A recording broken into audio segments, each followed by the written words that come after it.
Hi, I'm Joseph Ahern from the University of Idaho, and I have a presentation on periodic orbits for small n co-orbital satellite systems. A big motivation for the study of co-orbital satellite systems was the discovery of Janus and Epimetheus, moons of Saturn. They are of comparable mass, and they swap orbits in this horseshoe-like pattern. Every 4 years, one goes interior and the other goes exterior by a little bit.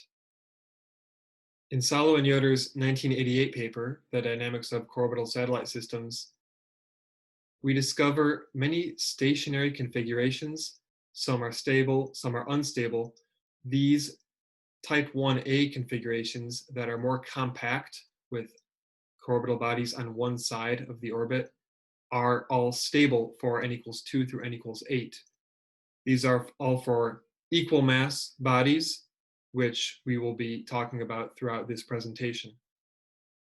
We can see that for n equals 2, the angular separation is 60 degrees for the equilibrium points. But as we increase n, the angular separation decreases. They become more compact until we get to n equals 8.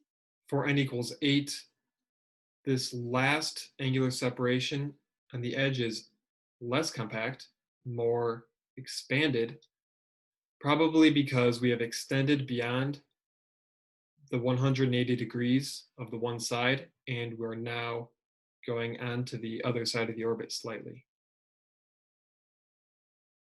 Many papers have expanded on the work of Salo and Yoder. I just want to focus on one that is most similar to my presentation today, and it's Verrier and McInnes, 2014, Periodic Orbits for 3 and 4 Co-orbitals. In this paper, they find 3 different families of orbits for 3 co-orbitals and 6 different families of orbits for 4 co-orbitals. Their approach in this paper involved small oscillations from equilibrium. Salo and Yoder spoke of different modes in the dynamics of co-orbital satellite systems. The first mode they speak of is what we call the symmetric expansion mode. This became our approach for looking for periodic orbits because it's the simplest to implement, since all n bodies begin with the same semi-major axis and differ only in longitude. Also, because since Salo and Yoder say all the modes mix in the symmetric expansion mode, this seemed like the best test for stability. We didn't limit our initial longitudes to small oscillations, and we carried out simulations using Mercury code for our range of masses for n equals 3, n equals 4, and n equals 5.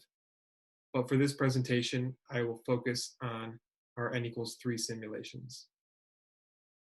I'm going to show you these 2 plots for a bunch of our simulations.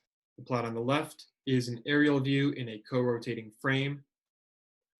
The plot on the right shows how their relative longitude evolves over time with respect to that co-rotating longitude. When we start the bodies out at their equilibrium points, we can see that their relative longitude stays pretty much constant throughout the whole simulation. The highest mass we explored was where each mass is of the order of magnitude 10 to the 20 kilograms. The dynamics happen faster at higher masses, so this is the mass range I will focus on for most of this presentation. When we expand their initial longitudes, we can see a tadpole-like region, and then a chaotic zone, and then at the very end, a small horseshoe-like region. For masses 2 orders of magnitude smaller, we still get the tadpole-like region, chaotic zone, and horseshoe-like region, but the horseshoe and tadpole-like regions scale differently with mass. So now let's take a longer look at a few of these simulations. This simulation was the closest to the edge of the tadpole-like region. The orange body remains in the middle. The leading and trailing bodies exhibit pretty symmetric features. With a little bit wider initial angular separation, we can see that we are stepping over into the chaotic zone. With the next simulation, we know we're well into the chaotic zone. The middle body, or the meat in the sandwich, if you want to think of it that way, begins as this orange body, but then it changes, and then this blue one becomes the middle body. Salo and Yoder's type 2 configuration for n equals 3, where the bodies begin with an equiangular distance between them, 120 degrees apart here, is an unstable equilibrium. This simulation was the closest one to that unstable equilibrium. And we can see that the bodies like to be about 120 degrees apart, but when they start crowding in, they do that fast and then go out again. The middle body begins as this orange one, then it becomes the blue one, then it becomes the green one, then back to the blue one, and it looks like towards the end, it's coming back to the orange one. As we continue to increase the initial angular separation between the leading body and middle body and trailing body, we find several simulations in which the middle body is intended to be the orange one, but from the beginning, it becomes the green one. So here's one example, here's another, and another. Then we get back to more chaos in which the middle body switches. Here it starts out as the green one, then it becomes the orange one, and then later on the blue one. Some simulations look even more chaotic, like this one, more unpredictable. And we even get several loops like epicycles. Ptolemy would be proud. But in no simulations did I find a body switch to a different orbit so that it drifts by the other bodies. They all maintain co-orbital status, no matter how chaotic the simulation becomes. Far from equilibrium, though, and beyond the chaotic zone, we find a horseshoe-like region. Because it's n equals 3, not n equals 2, we don't get a completed horseshoe, but we call it horseshoe-like because the bodies swap orbits, like Janus and Epimetheus. Here's another example of a simulation with horseshoe-like orbits, perhaps with a sprinkle of chaos. For lower masses, we ran longer simulations and confirm that the horseshoe-like region is larger because it scales differently with mass than the tadpole-like region. So here's one simulation at lower mass. Here's another.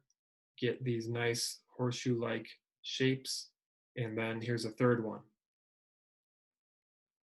So here are some preliminary summaries of all our simulations. I'm just showing you radial oscillation amplitude with respect to initial separation between the bodies.